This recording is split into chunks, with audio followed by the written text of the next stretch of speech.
देखो जब बात आती है पास्ट टेंस की, सो बहुत सारे स्टूडेंट्स ऐसे हैं जो पास्ट टेंस को सही यूज नहीं कर पाते। पास्ट टेंस जो है, जो घटना घट चुकी है, हो गई है ना, उसके लिए पास्ट टेंस का उपयोग हम लोग करते हैं। तो क्वेश्चन उठता है कि सर इस टेंस को सही वे में कैसे यूज करें, इसका तरीका क्या है। तो आइए मैं आपको सबसे पहले तो एक टाइमलाइन के थ्रू एक्सप्लेन करता हूं, क्योंकि मुझे लगता है शायद इसकी मदद से आप ज्यादा अच्छे समझ जाओगे मैं क्या समझाना चाहता हूं। ये जो दोनों लाइनें जहां मिल रही ना, ये प्रेजेंट टेंस है आपका, ठीक है। ये कौन सा टेंस है? प्रेजेंट। ये आपका फ्यूचर टेंस है और ये आपका पास्ट टेंस है। तो आप ध्यान से देखें तो तीन अलग अलग टेंस आपके सामने लिखे हुए हैं। अब ये जो घटना है, कोई भी घटना जो घटी वो पास्ट में अगर घटी तो वो पास्ट टेंस होता है। जो घटना आगे घटेगी वो फ्यूचर टेंस, और जो घटना अभी घटती है, घट रही है, घट चुकी है, वो आपकी प्रेजेंट टेंस में। तो इस तरीके से ये टाइमलाइन आपकी चलती है। अब बात करते हैं हम लोग कि सर पास्ट टेंस में कोई भी बात को हम कहते हैं तो सर हम गलती क्यों करते हैं? हम गलती इसलिए करते हैं because we don't know the helping verb that we use in past tense. जो पास्ट टेंस होता है ना, उसके स्पेसिफिक स्ट्रक्चर्स देखो पहले आप। एक तो ये स्ट्रक्चर होता है, दूसरा ये स्ट्रक्चर होता है, तीसरा ये स्ट्रक्चर। ये तीनों पास्ट टेंस के स्ट्रक्चर है सिंपल पास्ट में। इसके बाद में एक स्ट्रक्चर ये वाला भी होता है पास्ट कॉन्टिन्यूअस में, जिसमें वॉज वर लगकर वर्ब में आईएनजी लगता है। एक स्ट्रक्चर आपका ये भी होता है जिसमें हेड लगकर V3 लगता है। एक स्ट्रक्चर आपका टेंस में ये वाला भी यूज होता है पास्ट टेंस में, जिसमें हेड बीन लगता है और फिर ING plus object since oblique for आता है। एक स्ट्रक्चर पास्ट टेंस का ये भी लगता है कि भाई कुड लगा, V1 प्लस ऑब्जेक्ट। एक आपका ये माइट का उपयोग भी कभी कभी होता है पास्ट टेंस में। एक आपका कुड से कुड हैव बनता है, शुड से शुड हैव बनता है, शुड हैव के बाद ये V3 लगता है। कभी कभी वुड का उपयोग भी हो जाता है। अब इतने सारे स्ट्रक्चर सर कैसे लर्न करूं मैं? ठीक है, मुझे तो याद नहीं आता, एट ए टाइम में बोल नहीं पाता, एट ए टाइम में एक्सप्लेन नहीं कर पाता।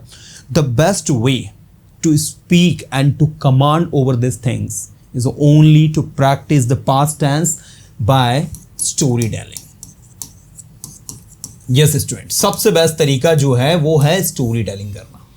स्टोरी टेलिंग का मतलब होता है आपको किसी भी घटना को एक्सप्लेन करना है, जो आपने कल देखी, 2 महीने पहले देखी, 1 साल पहले देखी या सालों पहले देखी। मान लीजिए फॉर एग्जाम्पल आप एक दिन स्कूल जा रहे थे, ऑन द वे आपने एक लड़के को देखा जो डांस कर रहा था और वो लड़का जो है हंस भी रहा था। आप उसके पास गए और आपने उससे पूछा कि भाई तुम क्यों हंस रहे हो? उस लड़के ने कहा मैं बहुत खुश हूं इसलिए मैं हंस रहा हूं। फिर आपने अगला सवाल पूछ लिया कि भाई तुम इतने ज्यादा खुश क्यों हो? तो उसने बताया कि वो एग्जाम में पास हो गया है। फिर आपने पूछा कितने परसेंटेज बने? उसने कहा कि उसने टॉप किया। फिर आपने उसको कॉन्ग्रेचुलेट किया। फिर उसने आपको मिठाई खिलाई। फिर आप अपने घर आए, ये बात आपने अपने पापा को बताई, तो आपके पापा ने कहा कि आपको भी उसी की तरह पढ़ाई करना है और आपको अच्छे नंबर लाने। अब ये पूरी घटना, that entire incident you have to speak in English. कैसे बोलोगे, कैसे एक्सप्लेन करोगे? One day when I was going to school, on the way I found a boy laughing. He was dancing as well. I went to him and asked, "Hey brother, why are you dancing? Why are you laughing? Why are you so happy?" Then he told me that he had passed with good marks, that's why he was dancing. I asked him, "How many percentage have you got?" Then he replied, he has got 98% and he has scored the highest marks in his school and that's why he is dancing. I congratulated him and he offered me sweets in return. I returned my home and told the incident to my father, and my father instructed me that I have to study like the boy, you know. So इस तरीके से आपने पूरी घटना को explain कर दिया अपने शब्दों में। ये कहलाता है स्टोरी टेलिंग।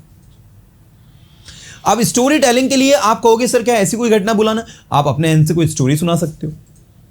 एक बार एक लड़का था, वो लड़का जो है पढ़ाई कर रहा था, अचानक उसको याद आया कि उसका होमवर्क इनकम्प्लीट है, तो वो अपना होमवर्क कंप्लीट करने में बैठ गया। फिर उसकी मम्मा ने उसको बुला लिया, ठीक है, उसकी मम्मा ने उसको मार्केट भेज दिया कुछ लाने के लिए। फिर उसको याद आया कि मार्केट में कि उसको तो अपना होमवर्क कंप्लीट करना है, तो वो मार्केट से सामान खरीद कर तुरंत घर जाता है, होमवर्क करने के लिए फिर से बैठता है, लेकिन उसके दोस्त घर पर वापस आ जाते हैं, ठीक है। वो उसको बोलते हैं चलो खेलने चले, फिर वो दोस्तों के साथ खेलने चला जाता है। खेलते खेलते अचानक उसको याद आता है कि उसको होमवर्क करना है, तो वो अपने दोस्तों से कुछ भी एक्सक्यूज़ करके बहाना बना के घर वापस आता, फिर होमवर्क करने बैठता है, फिर उसके पापा उसको बुला लेते हैं. सो दैट बॉय उस दिन वो होमवर्क कर ही नहीं पाता. नेक्स्ट दिन उसको खूब सारी डांट पड़ती है टीचर से. अब इस बात को इंग्लिश में कहना है आपको. One day a boy was doing his homework. Suddenly he remembered that he has to complete some homework that was assigned to him in the school. So as he started doing, his mother called him in the kitchen, and his mother ordered him to go to market to buy something. He went to market to buy something, and all of a sudden he remembered that he was completing his homework.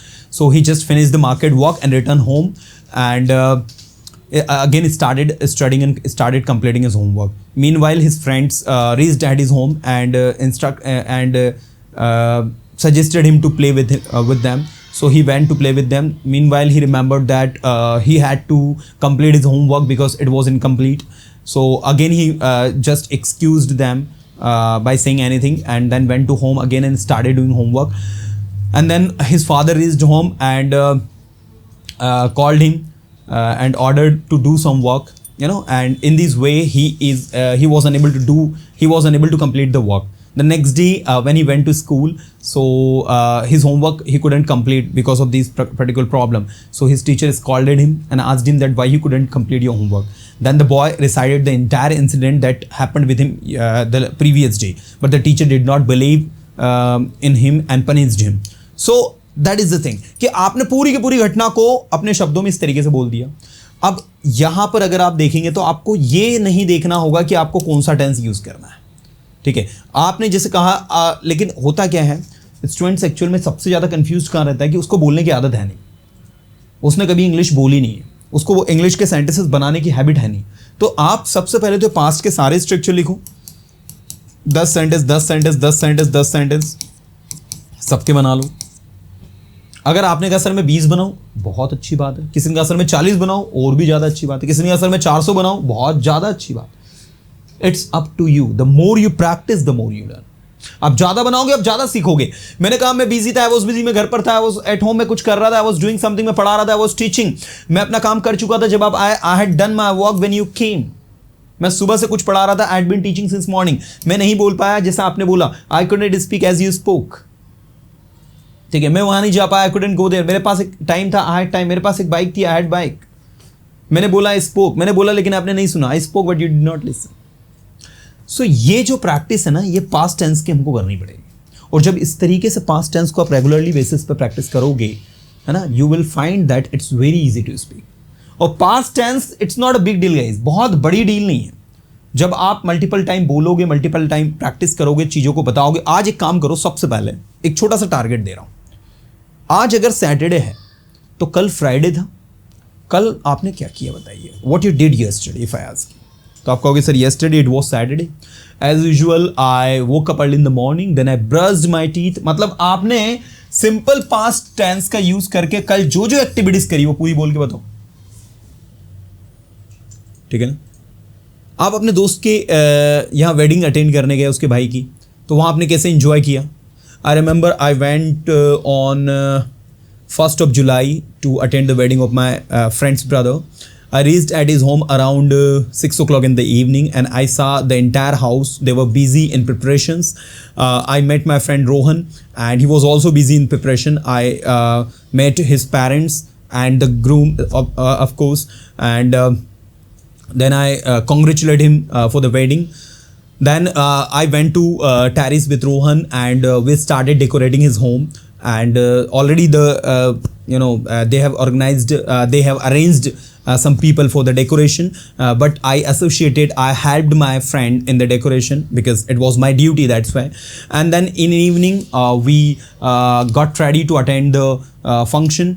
In the evening it was the function Mehndi. So we were very excited to attend that particular function. In that we enjoyed very much.